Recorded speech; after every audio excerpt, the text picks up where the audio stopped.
हाँ, तो हम बनाने वाले 1 लीटर डिश वॉश लिक्विड। तो उसके लिए हमें कुछ इंग्रेडिएंट्स लगेंगे। तो सबसे पहले ये है सॉल्ट, ये ग्रीन कलर है। ये है एसिड स्लरी, ये एसएलएस है। ये एक खाली डब्बा है और इसमें कास्टिक का लाई बनाया हुआ है, जो कि कास्टिक फ्लेक्स से कास्टिक का लाई बनता है। इसको एसिड स्लरी से न्यूट्रलाइज किया जाता है। कास्टिक का लाई बनाने के लिए जितना आप कास्टिक लेंगे उसका मल्टीप्लाई 3 करना होगा, उतना आपको पानी डालना होगा। यानी कि अगर आप 1 किलो कास्टिक लेते हैं तो उसमें आपको 3 किलो पानी डालना होगा। और फिर उसको अच्छे से मिक्स करके कुछ घंटे तक उसको ठंडा होने के लिए छोड़ देते। ये इसमें परफ्यूम है, लेमन परफ्यूम, जो कि डिश वॉश में यूज़ होता है। ये पानी भरा हुआ है मैंने, और ये खाली डब्बा है, तो इसमें हम बाद में ऐड कर देंगे। तो सबसे पहले हम एसिड स्लरी को पानी में भिगो देते। अब मेज़रमेंट में बता भी रहा हूँ और साथ में मैं डिस्क्रिप्शन में भी दे दूँगा। ये वजन काटा, तो इसको पहले हम 0 पे कर देते और इसमें हम लेंगे करीब 80 ग्राम पानी लेंगे।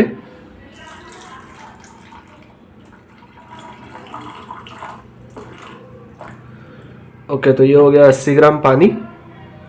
और इसमें हम करीब 20 ग्राम एसिड स्लरी डालेंगे। ये एक हाई क्वालिटी वाला डिश वॉश बनाने वाले, तो पहले हम हाई क्वालिटी से शुरू करते। तो अब इसमें हम 20 ग्राम एसिड स्लरी डालते।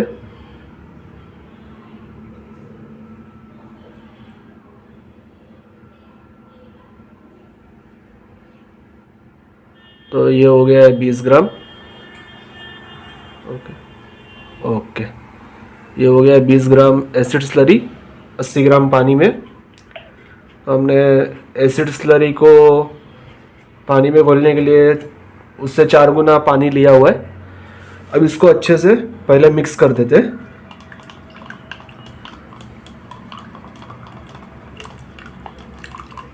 इसको मिक्स करने के लिए आपको काफ़ी थोड़ा सा टाइम देना पड़ेगा, क्योंकि ये पानी में घुलने में थोड़ा टाइम लेता है, लेकिन ये मिक्स अच्छे से हो जाएगा। हाँ, ये मिक्स होते वक्त थोड़ा फॉर्म बनता है, लेकिन टेंशन मत लो, फॉर्म उतर जाएगा अपना। तो ये पानी में अच्छे से घुल चुका है। स्मॉल क्वांटिटी पे इसलिए घुलने में थोड़ा टाइम कम लगेगा, लेकिन अगर आप लार्ज क्वांटिटी पे इसको बनाओगे तो ये घुलने में थोड़ा टाइम लगेगा। तो आपको इसको अच्छे से मिक्स कर देना है। ये कुछ इस तरीके का मिक्स होगा। अभी भी थोड़ा बाकी है, इसको अच्छे से मिक्स कर देता हूँ। तो जैसे हम इसको अच्छे से मिक्स कर देंगे, ये एकदम पानी जैसा हो जाएगा थोड़ा कलर में।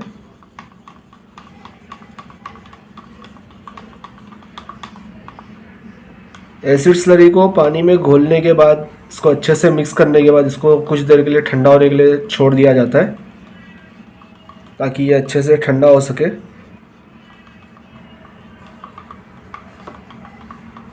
तो अब ये मिक्स हो चुका है एकदम अच्छे से। अब इसको कुछ देर के लिए, ये स्मॉल है तो ज़्यादा गर्म नहीं हुआ है, अगर आप बड़ी क्वांटिटी पे करोगे तो ये गर्म हो चुका होगा। और फिर इसमें हम डालेंगे कास्टिक। कास्टिक का लाई होता है, इसको भी भिगो के ठंडा होने के लिए छोड़ा जाता है। तो अब हम इसमें कास्टिक डालते हैं।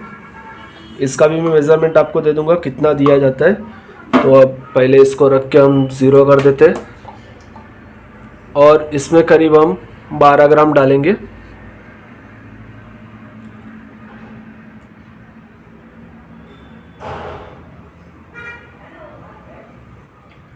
ओके, अभी 12 ग्राम कास्टिक इसमें डाल दिया है। अब हम इसको अच्छे से, तो कास्टिक के लाई को एसिड स्लरी में अच्छे से घोलने के बाद अब हम इसका पीएच चेक करेंगे। तो ये है पीएच पेपर। ये कुछ इस तरीके का पैकिंग में और कुछ अलग अलग पैकिंग में आता है। तो हमें इसका पीएच 7 रखना है, यानी कि हल्का सा ग्रीन होगा ये। तो हम पहले इसका पीएच चेक कर लेते हैं, इसका पीएच कितना है।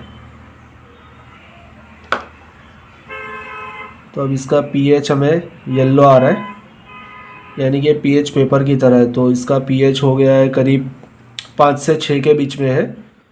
तो अब हम इसमें क्या करेंगे, हल्का सा कास्टिक डालेंगे, कास्टिक की लाई डालेंगे, जो कि हमने 12 ग्राम डाला था। तो अब हम इसमें सिर्फ 1 ग्राम प्लस कर देंगे, जिससे कि इसका पीएच 7 पे आ जाए। ध्यान रहे कास्टिक की आपको ज़्यादा ना हो जाए, क्योंकि ये बेस होता है और इसका पीएच 14 तक जाता है। तो अगर ये ज़्यादा हो गया तो आपके प्रोडक्ट को ख़राब कर सकता है। तो हम इसमें हल्का सा कास्टिक डाल दिया है।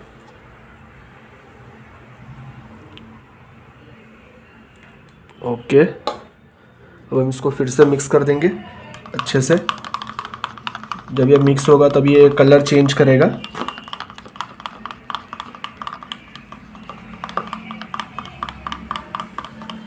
तो अभी ये अच्छे से मिक्स हो चुका है।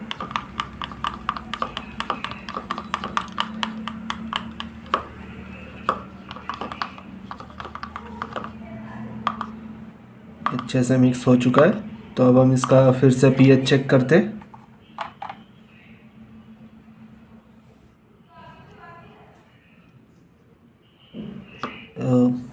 इसका पीएच ब्लू हो चुका है, मतलब इसमें कास्टिक बढ़ चुका है। तो अब कास्टिक, ये प्रॉब्लम भी कभी कभी आ सकती है कि कास्टिक ज़्यादा हो सकता है। तो उसके लिए हम क्या करेंगे, इसमें हल्का सा 1 से 2 बूंद जितना एसिड स्लरी हम डाल देंगे, जिससे इसका पीएच फिर से लेवल में आ जाए। तो हम थोड़ा सा स्लरी डाल देते हैं इसमें।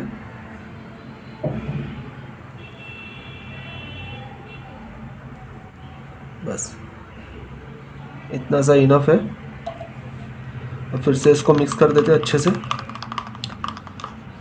डिश वॉश लिक्विड का पीएच आपको 7 तक ही रखना है, ज़्यादा से ज़्यादा 7.5 पे जाना चाहिए, क्योंकि अगर उससे ज़्यादा हो गया या उससे कम हो गया तो प्रोडक्ट ख़राब भी हो सकता है और थिकनेस भी नहीं आएगी उसमें। तो हम इसको फिर से हम पीएच चेक कर लेते हैं इसका। अभी भी ये हल्का सा ब्लू है, यानी कि अभी भी ये करीब 10 पे है।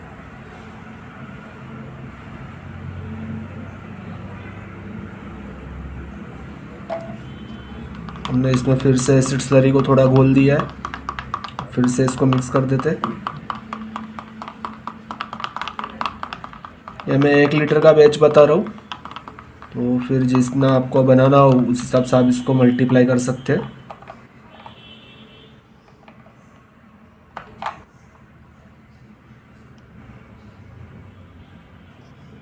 तो ये हो चुका है ग्रीन पे, मतलब कि ये हो गया है 7 पे, जितना हमें चाहिए। ठीक है, तो अब हम इसको रख देते हैं साइड पे, क्योंकि ये गर्म हो चुका होता है। तो कुछ देर के लिए इसको ठंडा होने के लिए हम छोड़ देंगे। तो इसको रख देते साइड पे। तो अब इसका पीएच लेवल बहुत ही ज़्यादा ज़रूरी होता है, थिकनेस के लिए भी और क्लीनिंग के लिए भी। अब हमें आगे 1 लीटर का बैच बनाना है, तो हमें उसमें करीब 700 ग्राम पानी चाहिए। तो हम इस खाली डब्बे में 700 ग्राम पानी लेंगे।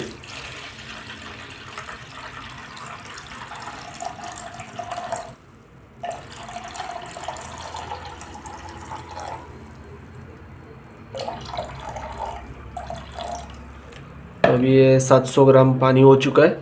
ठीक है, और इसको हम डाल देंगे इस पानी में जो हमने ये बनाया है, पीएच लेवल किया है, इसको हम पानी में डाल देंगे।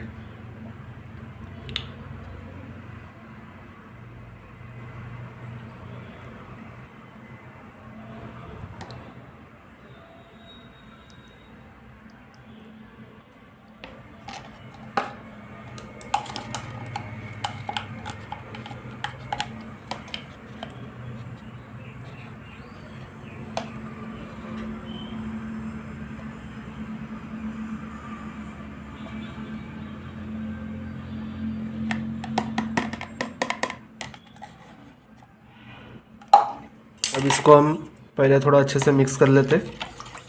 वीडियो थोड़ी लंबी बन जाएगी, लेकिन अच्छे से समझना होगा, क्योंकि कई बार कुछ शॉर्ट वीडियो में आपको कुछ प्रोसेस छूट जाती है पीछे, तो ये पूरी डिटेल से मैं वीडियो बता रहा हूँ। तो हमने इसको अच्छे से पहले मिक्स कर लिया है। तो अब ये काफ़ी पतला पानी जैसा है, इसको हमें थिक करना है। थिक करने के लिए हम इसमें डालेंगे SLES यानी सोडियम लॉरेल इथिल सल्फेट, जो कि इसका शॉर्ट नेम होता है SLES। ये थिकनेस को बढ़ाने का काम करता है। तो अब हम इसमें SLES डालेंगे। 1 लीटर के बैच में करीब आपको 8% यानी कि 80 ग्राम SLES तो आपको कम से कम लगेगा ही, अगर आप अच्छी क्वालिटी का बनाना चाहते हैं। फिर ज़्यादा थिकनेस रखने के लिए आप ज़्यादा यूज़ कर सकते हैं। तो मैं इसमें 80 ग्राम SLES डाल देता हूँ।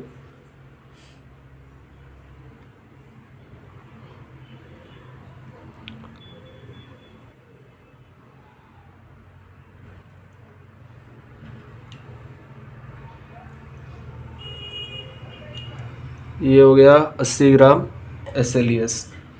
तो इसको हमने डाल दिया है इस डब्बे में, जिसमें हमने अभी क्लीनिंग एजेंट को डाल दिया, एसिड स्लरी के घोल को और कास्टिक को मिक्स करके। अब इसमें हमने SLES तो डाल दिया है, लेकिन ये थिक नहीं हुआ है, क्योंकि SLES को थिक करने के लिए उसमें हमें नमक यूज़ करना पड़ता है, जिससे ये थिक होता है। तो हम नमक कितना यूज़ कर सकते हैं? मोस्टली आप जितना भी SLES यूज़ करो उसका 25 से 30% आपको नमक यूज़ करना पड़ता है।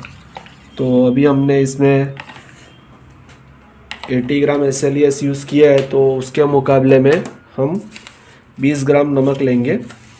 तो ये नमक है, मैं इसका मेज़रमेंट आपको बता देता हूँ। ये करीब 23 ग्राम नमक है, ठीक है।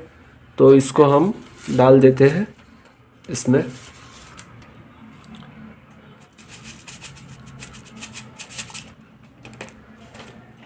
और इसको कर देते हैं अच्छे से मिक्स। ये जैसे जैसे मिक्स होगा ये ठीक होता जाएगा।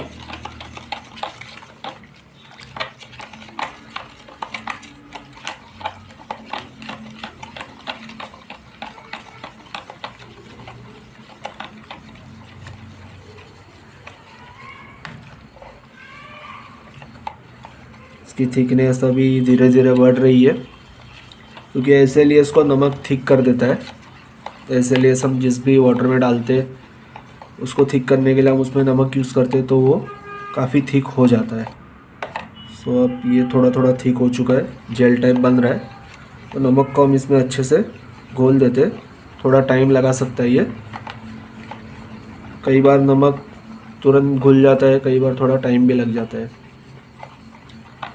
तो और हाँ, पहली वीडियो ही अपलोड कर रहा हूँ, तो फर्स्ट टाइम देख रहे हो तो आने वाली नेक्स्ट वीडियो के लिए चैनल को सब्सक्राइब भी कर देना। और वीडियो अच्छी लगे, आपके काम का हो तो यार लाइक भी कर देना। तो अब ये बन चुका है, थोड़ा थिक हो चुका है जेल टाइप, जितना हमें चाहिए। और मोस्टली जितना डिश वॉश थिक होता है, अब ये उतना थिक हो चुका है। इसकी थिकनेस मैं बता देता हूँ। ये ऊपर फोम बन चुका रहता है, लेकिन वो फिर धीरे धीरे उतर जाता है। तो अब ये थिक हो चुका है, लेकिन ये थोड़ा अभी भी कम है थिक। तो अब इसमें हम थोड़ा सा नमक और यूज़ कर देंगे। कई बार SLES 25% पे भी थिक हो जाता है, और कई बार उसमें 30% तक भी लग जाता है, सब अलग अलग। तो अब हम इसमें थोड़ा सा नमक और यूज़ कर देते हैं, और इसको फिर से हम मिक्स कर देते हैं।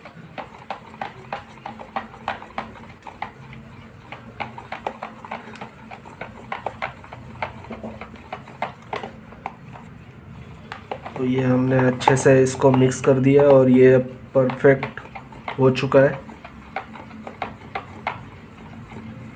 तो हमने इसमें करीब 25 ग्राम तक हमने इसमें नमक लिया है, क्योंकि इसमें पहले 23 ग्राम तो था, और फिर पीछे से हमने करीब 2 ग्राम जितना डाला हुआ है। तो अब ये अच्छे से ठीक हो चुका है, जितना गाढ़ा हमें चाहिए था। अभी भी थोड़ा कम लग रहा है, थोड़ा और नमक डाल के। नमक आपको पहले थोड़ा थोड़ा करके आप डाल के देख लीजिएगा, क्योंकि नमक ज़्यादा होने पे भी प्रोडक्ट ख़राब हो सकता है।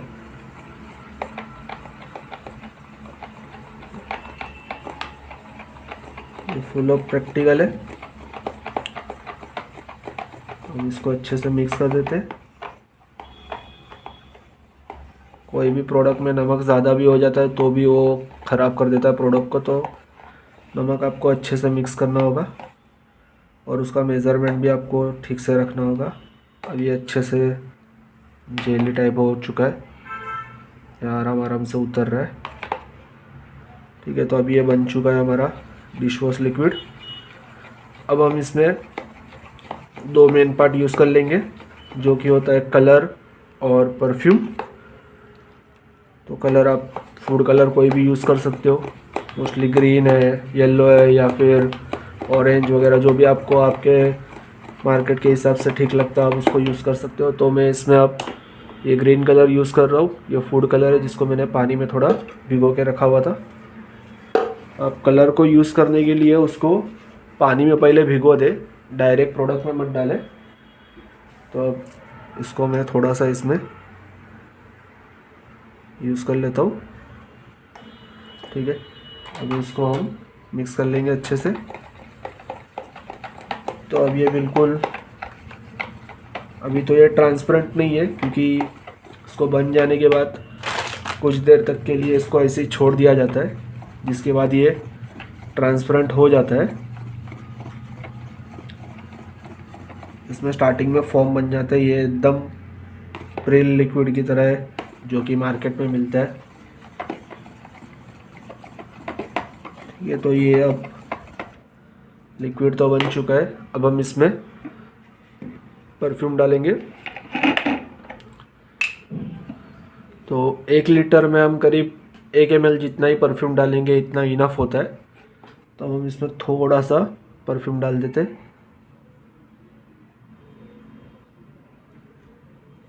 बस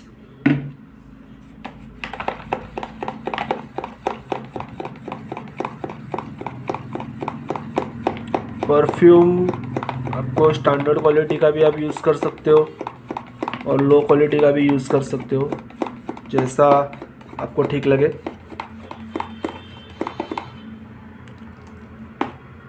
क्योंकि प्रोडक्ट में परफ्यूम से ज़्यादा क्लीनिंग ज़रूरी होती है। तो अभी हमारा बन चुका है डिश वॉश लिक्विड। ये अभी ट्रांसपेरेंट नहीं है, लेकिन इसको हमें करीब 8 से 10 घंटे तक के लिए छोड़ देना पड़ेगा, जिससे ये परफेक्ट ट्रांसपेरेंट बन जाएगा। तो अब हम इसको छोड़ देंगे और ये उससे ट्रांसपेरेंट हो जाएगा। तो अब इसी तरीके के वीडियो के लिए चैनल को सब्सक्राइब कर देना और वीडियो अच्छी लगी हो तो लाइक और कमेंट भी कर देना। Thank you.